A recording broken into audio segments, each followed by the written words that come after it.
Hey everybody, John with HillCo here, and you've seen some videos. We're still doing videos on the bakery, which is our new facility. You've seen, probably a lot of you have seen already, but I want to take you back in time a little bit if you want to. We are here at our old building, which we've just moved out of. We've just finalized that move today. We're almost finalized. I'll show you what we still have left here in a second. But anyway, I'm going to turn the camera around here and show you a quick tour of our old building and yeah, tell you a few stories. All right, so this is it. Some of you have seen this before, but I don't really remember ever doing a video in the past of this building. So anyway, it's about 5,000 square feet. It's a steel frame building built in the 1960s or 70s, I believe. We had a big sign here telling who we were, and the new owner has graciously allowed us to put up this "We've Moved" sign temporarily here for a while until customers get used to the new location. We brought in these two 40-foot shipping containers in the spring of 2022, a little over a year ago, as a stopgap measure, kind of a band-aid solution to extend the use of the lifespan of this building for us. Worked out pretty well. We stored mostly extractor tanks and extractor parts in there. So a quick history on this building, again, as I mentioned, was built, I don't know, about 50 years ago or so, and it was originally a grain storage building. So loose corn and soybeans was there, or one or the other, of course, was just dumped in there, and they would store it in there until they're ready to move it out. And that was part of a complex, feed mill complex called the Minonk Milling Company. And the Minonk Milling Company owned this building here. Was this big 3-story building was the feed mill, and then this was the grain storage building. And I think this building here was also part of the mill. I don't know exactly what they did in that building, but anyway, so originally a grain storage building. My folks bought this building in the late 1990s. My stepdad, actually. And we ran, and we helped him, of course. Ran a automotive hardware business out of this building. So we sold automotive nuts and bolts, light bulbs, fuses, things like that out of this building, and traveled all over the country. So many of the things that I have been, some of the experiences I was blessed with to help me start this business, I learned way back then. So anyway, when we bought this building, we put in this parking area here. I needed to have a showroom, and so there was an existing room in here, which I'll show you in a second. So we put in this door, set this up as kind of our storefront.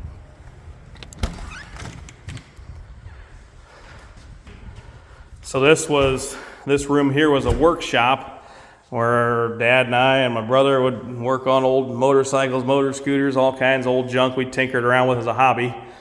And where that double door is now, that was a much bigger door opening, and then we closed that in and put that double door in so we could move extractors and other large items in and out of here when we made this into a showroom. So we drywalled it and finished it and painted it and put some carpet squares down and whatnot. And I tell you what, as I walk in here right now, I get flashbacks to a couple years ago, less than 2 years ago, that we moved into this building with HillCo, and when we remodeled this, and boy, I was just so excited that we had a showroom finally. It was our first showroom, and it just seemed like we were big stuff, and we were really going places, and we were. We've been very blessed to be here, and we really have. I think I remember saying at the time, well, this building's really going to take us to the next level, and to a degree it did. And so anyway, there's this sales counter. We built that from hive boxes, as you can tell. Really turned out pretty good. We got a lot of compliments on that with butcher block top, and it's pretty neat. We didn't really have. We're setting up a similar type of. We're building our new sales counter at the bakery from hive boxes, but it's going to be quite a bit different, which you'll see someday if you keep watching these videos. But we didn't really have a good place to put this setup here and the size configuration it's in. And the new owner was pretty excited to have it here, leave it here, and so that's what we're doing. Anyway, so yeah, this is the showroom. As you can see, we never did finish stuff like, trimming in that power panel and putting, where we go, light switch plate cover and things like that. Never really got finished in here. This is the workshop, where many hundreds of honey extractors and bottling tanks and things like that got put together and worked on in here before we shipped them out. We're leaving a few fixtures here for the new owner, stuff that we didn't really want to move over there. We got plenty of workbench setups over there that we built, and so he was happy to keep a few things that he can use. This was our break room. Again, taking you back some more in the history of this building with my family. So yeah, my stepdad had built these different rooms and stuff in here. It was just one huge wide open building back in the day when it was first in use as a grain storage building. So Dad had built these rooms in here. I'll show you the upstairs later, but he put some I-beams in here and built a really strong floor system above here so that he could store heavy stuff above, which really worked out nicely for us too. And anyway, so this was for HillCo. This was our break room. We had microwave and a fridge and a counter over here, a couple tables set up in here. But before that, back in the Hills Supply days, which is what Hills Supply was, what my family's business was called back in the automotive hardware days and stuff, this was our packaging room. So we had workbenches set up in here and scales, and we would measure out by the pound hardware, nuts and bolts and screws and whatnot, and package them in smaller packages. We had heat sealers and bags, and myself, my brother, and my folks all spent a lot of time in this room here packaging up hardware to sell at retail. And this was an office my dad's office, which then we remodeled. Once we took over, we remodeled this year and a half ago or so. It was gonna be my office, but that never really worked out because I was gonna have to use this desk and have it be set up in here and live like King Tut. But that never really worked out because at the time, or even today, still I'm kind of the main sales guy, and so here in the showroom, if a customer walked in, they'd have to come hollering and traipsing around trying to find somebody to wait on them. And so I thought, well, I might as well stay up here and work at this desk right here and be on hand for customers instead of having an office. Just made more sense. So that's what we did. Anyway, moving on to the warehouse.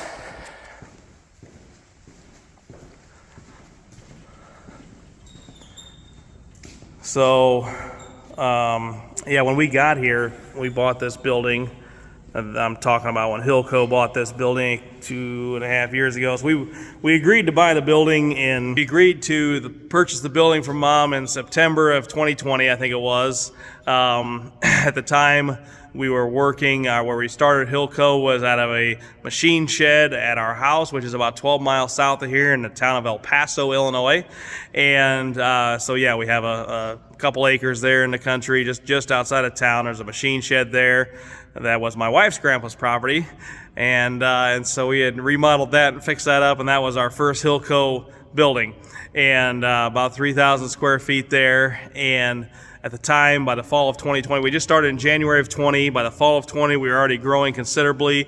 We were starting to think about we were going to be outgrowing this building pretty quick there at home. And there's a couple other issues there. First of all, if you live in the north, in the Midwest, you know that these country roads, these small country roads like the ones like what we live on down there, very narrow roads, they're oil and chip roads, and so they get posted. The townships post these roads, is what we call it, 4 months out of the year, basically, from December through April. And you can't drive any truck over like 6 tons or something on these roads, or else it'll damage the road with the freezing and thawing and whatnot. And so, to run a business out of this location, 4 months out of the year, we wouldn't be able to bring semis in and out. It would have been a huge problem. It already was a problem while we were there, and was going to continue to be much bigger of a problem as we continue to grow. So between that, and also since it's on the same property as our house down there where we were at, to UPS or different trucking companies are trying to charge us residential delivery fees and residential pickup fees because there's a house on the property. It's considered a residential address. So those were some of the issues we were having there at home. So my mom was getting ready to sell this building. Dad's been gone for a few years now. Mom was getting ready to sell this building, and I was like, well, this seems like the logical thing to do. And so God really worked it out very well for us, worked out good for Mom, worked out good for us. And so that was, again, September, I think, of 2020. Mom didn't finish getting cleared out. We didn't actually move in here to this building here in Minonk until late May, early June of 2021. So again, just less than 2 years ago at this point. So this warehouse area here was not insulated were very well lit when HillCo got here. We ended up spray foaming the ceiling and the walls of this warehouse area. I thought, boy, if I don't do it before I start bringing pallet racking and merchandise in here, it'll be much, much, much harder to do it later on. I was so thankful that we did that because it really worked out well and saved a whole lot of headache down the road. So there was a very dingy space in here before we did that. Again, it was just kind of dark gray walls, very old, and then there was basically, it was like a mercury vapor light at each truss here, very dim, and so it really helped to hang all these LED lights. Then we heated it and insulated it, just really brightened it up, made it a much, much nicer space in here. There's a small bathroom back here. I'll real quickly take you upstairs. So yeah, everybody wondered what that garage door is for. That's our access to the upstairs attic area. So all above these inside rooms, this whole area above, as I mentioned before, was as a nice storage space up there. So we built this wall and put in that garage door to give us good access to set pallets up and down through there. Take you upstairs real quick.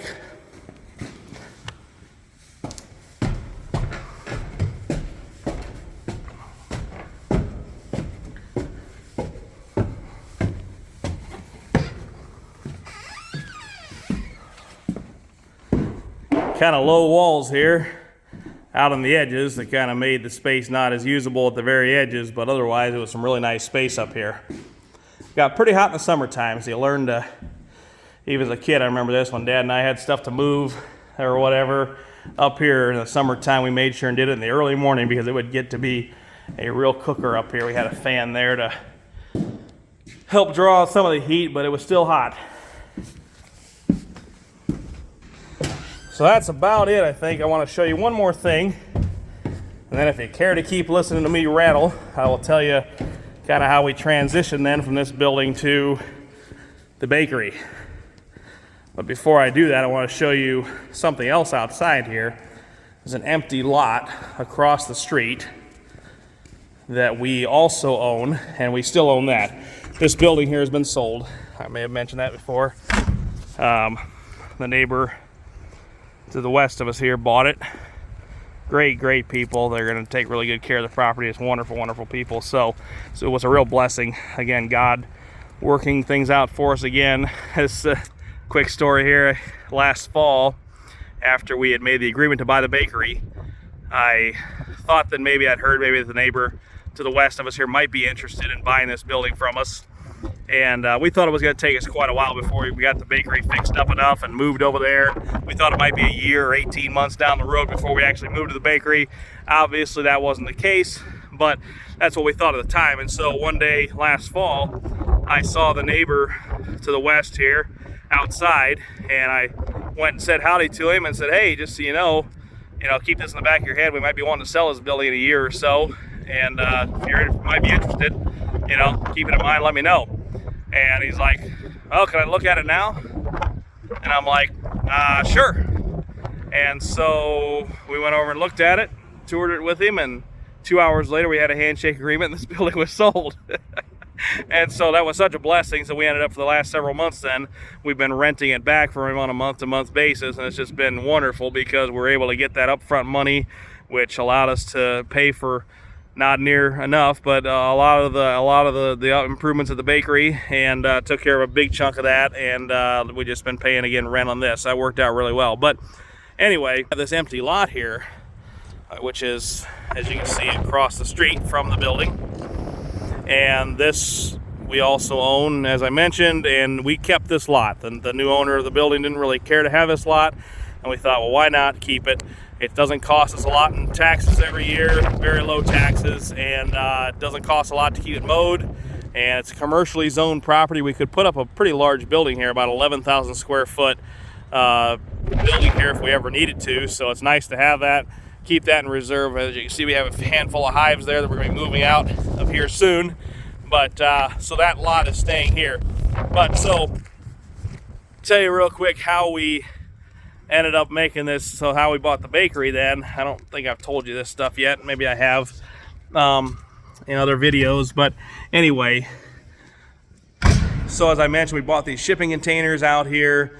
That was our band-aid to kind of help keep this building working for us for a while. Then, we thought we could build this building's about 100 feet long. We thought we could build lean-tos 20 feet out and the full length, the full 100-foot length of the building on both the north and south sides of this building, which would have added for each lean-to another 2,000 square feet, so a total of 4,000 square feet, almost doubling the size of this building. Would have been a huge thing if we could have done that. And I was under the impression, based on the info I had before, that we could do that. However, once I got down to the nitty-gritty and started really looking into it seriously, that turned out to be pretty quickly not a possibility. So the next option is, do we build a building in that empty lot I just showed you across the road? So I looked into that pretty seriously. Again, it was encouraging because we could build a pretty good sized building over there. However, first of all, I either had to I was going to build it maybe in sections, build it in a way that we could have added on to it 2 or 3 more times and eventually used up the full size of the lot as much as zoning allowed us to put on that property. But first of all, as you start figuring these numbers, you either had to, if you didn't build it all at once, it would have cost way more to build it in sections. So that was kind of a downer. And secondly, we could have built a nice new building over there. But first of all, if you notice there, we're kind of in the middle of a residential area here. Even though it's zoned commercial, we're in the middle of a residential area. So to build a big old monstrosity of a building in the middle of a residential area didn't seem like a great thing for the town, for the neighborhood, etc.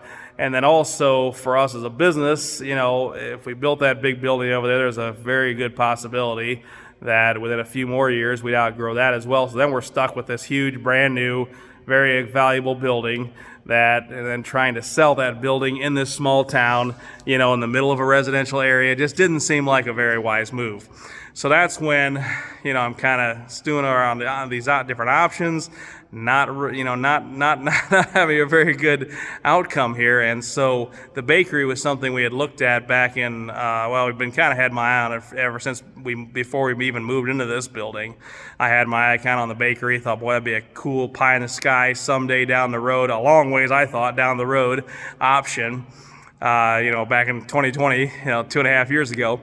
And so that was always in the back of my head. In the fall of 21, I got with a local realtor. The building wasn't listed for sale, and it still wasn't when we bought it, but the building wasn't listed for sale at the time. But there's a local realtor here in town that had somewhat of a relationship with the guy who owned the building and got permission for us to look at that building. I said, I'm not probably ready to buy it now. Again, this was like October of 21.